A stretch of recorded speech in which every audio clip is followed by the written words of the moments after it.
Two separate church bombings in Egypt killed 42 people and injured more than 100 this past Palm Sunday. The Islamic State claimed responsibility for the deadly blasts which took place on one of the holiest days for the Christian Church. This was yet another example of persecution resulting from a historical campaign of persecuting Coptic Christians based on their faith.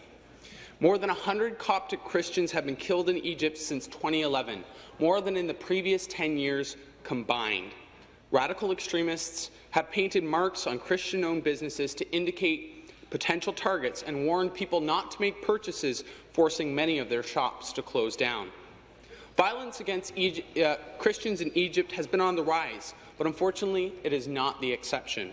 Across the world, an average of 332 Christians are killed each month and 214 churches and properties destroyed.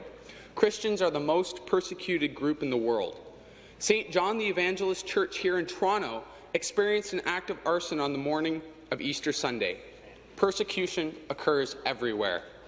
I want to raise awareness of these hostilities because few people recognize the reality of Christian persecution. The ongoing persecution of Christians in the Middle East has already forced thousands of men, women and children to flee for their lives. It is no exaggeration to call this targeting of a faith-based group a modern attempt at genocide. We must remain vigilant and condemn hostilities based on religious affiliation wherever they occur. No one in the 21st century should face violence and the threat of death because of their faith.